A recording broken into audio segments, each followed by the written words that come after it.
Hey you guys, have you ever delivered a gallery and held your breath a little when the email notification came through?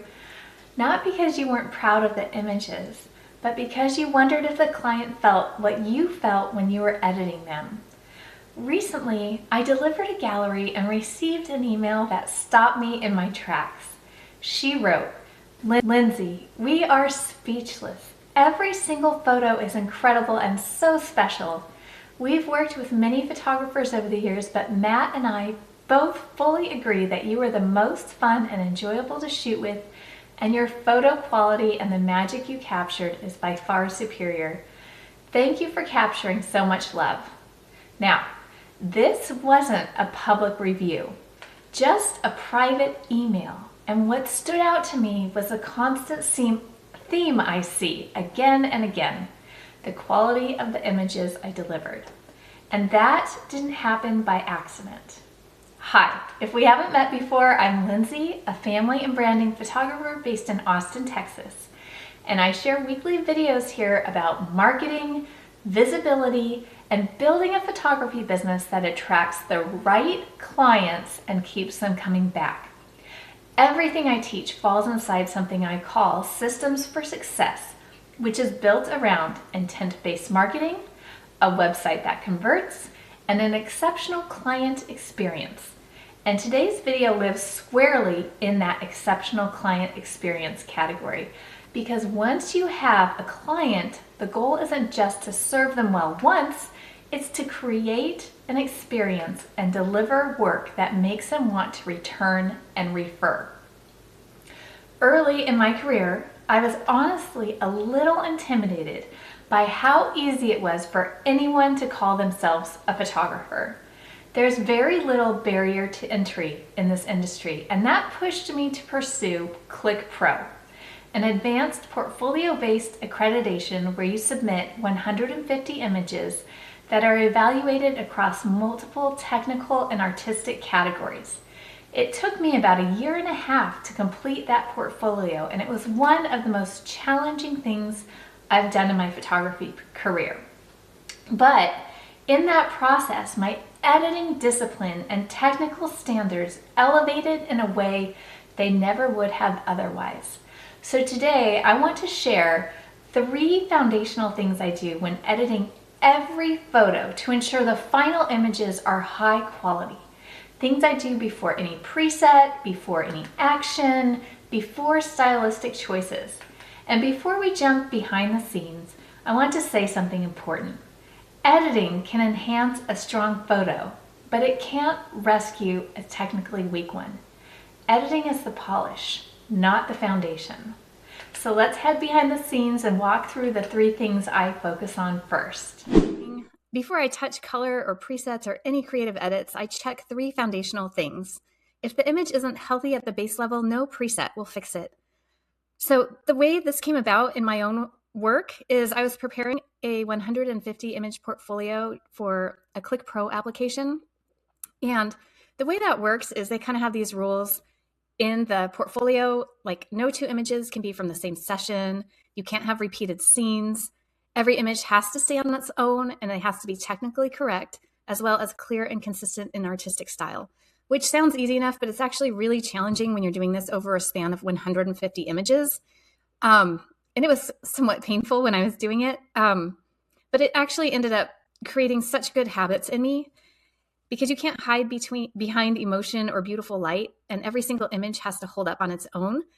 And that process definitely built these habits in me, and it forced me to slow down, and it trained my eye to look for health before style. And what's resulted in is clients often commenting on the quality and polish of my images. They may not know why they feel different, but they do. And I truly believe these foundational habits are a big reason for that. So let's jump in so I can show you my 3 habits. The first one is just simply looking at the histogram. And the histogram tells us about tonal health. It's a graph showing tonal distribution. It's up here on the top right. The left tells a detail about shadows, and the right tells a detail about highlights, and in the middle are your midtones. The height of the data shows how much of each tone exists. So it's interesting because your screen can lie. Like your your eyes adjust to things and you kind of get wrapped up in what you're doing, and you don't really realize that an image could take on too much of a certain tone. But the histogram doesn't lie. And so I always am checking these numbers and watching it throughout the process. I always start with it, but I'm also always keeping my eye on it as I add actions or presets to my photo. So the main thing is we're looking for obviously like blown highlights or clipped shadows. These show whether I have usable tonal information. Once data is clipped or blown, it's gone and it doesn't print well. So it's really important that we make sure that we don't have any lost data in our photo. So what I'm looking for is a balanced photo. And what I mean by balanced, I don't mean centered, even though this example that I'm giving you shows it as centered. Balanced means more like no unintentional clipping or blowing of highlights. You want to make sure you have detail in the highlights and detail in the shadows, and then healthy midtones, because this is where the skin lives, and that's super important. So like I said, it doesn't necessarily mean that all this info has to live in the middle of the histogram. If, let's say, this was pushing more to the right, then you're looking at a photo that most likely has a brighter aesthetic. And like if you kind of brand yourself as a photographer who does like light and airy photos, then your histogram would be definitely leaning right more of the time, where if you had more of a moodier aesthetic, then your histogram would be leaning left. So that's called like high key if you're leaning right, and low key if you're leaning left. But what it doesn't mean is like that your high key photo is blowing highlights. You definitely don't want that to happen. And you don't want your low key photo to be clipping blacks. So even if you're editing that way or you're shooting that way, you still have to keep an eye on that data and make sure you still have it in the photo. Because if highlights are blown, white dresses lose texture. If shadows are clipped, dark clothing loses richness. And it's so important to have like a healthy tonal range because it gives the image depth and dimensionality. And I didn't really realize what this meant until I was working on that portfolio. And after I would put in like every new 25 images, I would ask for somebody to just go through and give me feedback, because you get so emotionally tied to the photos that it's hard to see them objectively. And there was this one photo that I was particularly in love with. And a photographer told me, she's like, you've got to pull that. You can't include that. And I was like, why? And she said, it has no tonal depth. And what she meant was when I looked at my histogram, it was super flat. Like there was no arch here. There was no hill. And then I could clearly see, oh my gosh, it's just a flat image. So you want the hill. It's okay if it pushes right or pushes left, as long as you're not clipping blacks or blowing highlights. So, okay, let me show you what I would do with this photo. Obviously, one of the main culprits of blown highlights is the sky. It's a very simple fix, so I'm going to pull this down. Now you can see I still have blown highlights in the little specks in between the trees, but I don't want to pull my highlights all the way down because I don't like what it does to the overall image. So I would just pull it where it just fixes most of the sky. I could go in and like grab a brush and fix it even more just by brushing on just in this area, like a mask, and then pulling down the highlights there, or even pulling down the exposure.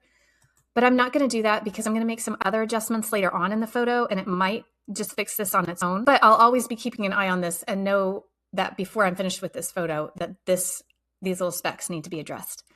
There aren't any clipped shadows. If the subject was closer, we would most likely see clipped shadows maybe in the hair a little bit. They show up as blue dots instead of the red dots. They might be like in her chin area. Now, even though it's not showing any clipped shadows, I'm still going to push up the shadows just a little bit because I like what it does to my image. So as far as the histogram is considered, I'm going to call it done for now, with the caveat that I keep my eye on it the entire time I'm editing, and this part will be addressed before the photo is done. Okay, the next section I want to talk about is RGB values. This has to do with skin tone. And the reason I check RGB, which I'll show you, I'm just going to scoot in just a little bit. I just hover over midtones on the skin. And when I do that over on the histogram, it brings up numbers, which are RGB, which stand for red, green, and blue. And this is what we're working with right now. And the reason I do that is our eyes adapt to color shifts, and sometimes presets can subtly push tones, or room lighting affects perception. RGB, just like the histogram, gives us objective data that we can work with. And skin is the most sensitive thing clients notice. This is so big. One of my favorite photographers, she goes by Chubby Cheek Photography. She's out of Houston.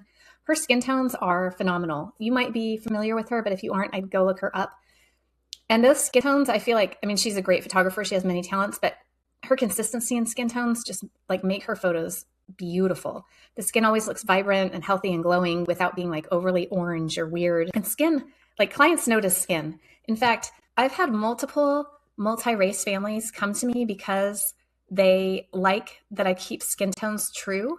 I recently sold a baby's first year package to a family, and the mom has light blonde hair and light blue eyes and very pale, beautiful skin. And her husband is of Latin descent. And she said that the reason she chose me is because my skin tones were true. And she had had a photographer that had that light and airy editing, and his skin tones ended up looking too light for her liking. So I think it's important, you know, that we reflect our clients in their true way. So this helps us do that. So the first thing I look at when I'm hovering over the skin is basically it goes like this. The red channel should be your highest number. Green should be slightly below red, and blue is the lowest. And with all that information, each of those numbers should be reasonably spaced. So healthy skin usually has red highest, green next, blue lowest. You don't need perfect math, but you do want natural spacing. So if all the channels are similar, the skin comes up looking gray. If blue is too high, skin looks too cool. If green overtakes red, then skin looks muddy. And if red spikes too high, the skin looks flushed. So what happens is there's a range for each of the R, G, B for light skin, medium skin, and dark skin. And I'm going to put that chart up at the end of this video so you can screenshot it and just have it. But before I do that, I want to show you how I will address this sweet little family. So again, we're looking at midtones, not highlights, not shadows. And a good place to look at midtones is usually like right at the forehead area. And he is more medium skinned. And medium skin says that red is between 130 and 170, and he's sitting around 163. Of course, I can pull this around and see if I can find another spot. Like you don't have to just have the spot. You can look around and find to see if you can make it work somewhere. So I'm going to say right here's good. We'll call it 163. The green is sitting at 128. And for midtones, green should be between 105 and 145. So that's fantastic. It's a good spread, and the green is lower than the red. The blue should be between 90 and 130, and it's sitting at 121. If I wanted to, I could bring the blue down just a smidge. But before I do anything with that, because technically his skin is correct, I just want to look at mama and baby and see how their skin is doing, and then see if we want to make any adjustments. So mama is definitely lighter skinned than dad, and dad was on the light side of medium skin. So we're going to look at the light chart for her. And R should be between 180 and 210, and she's sitting at 187. Green should be between 150 and 185. She's sitting at 151. Should be between 135 and 170, and she's at 143. So again, both her and her husband are technically correct. Before I look at baby, I want to see if we push up the exposure just what does that do for us? He then goes more into the light skin tone range as well as her. Let's see. He's at 178, which is not quite light, but not quite dark.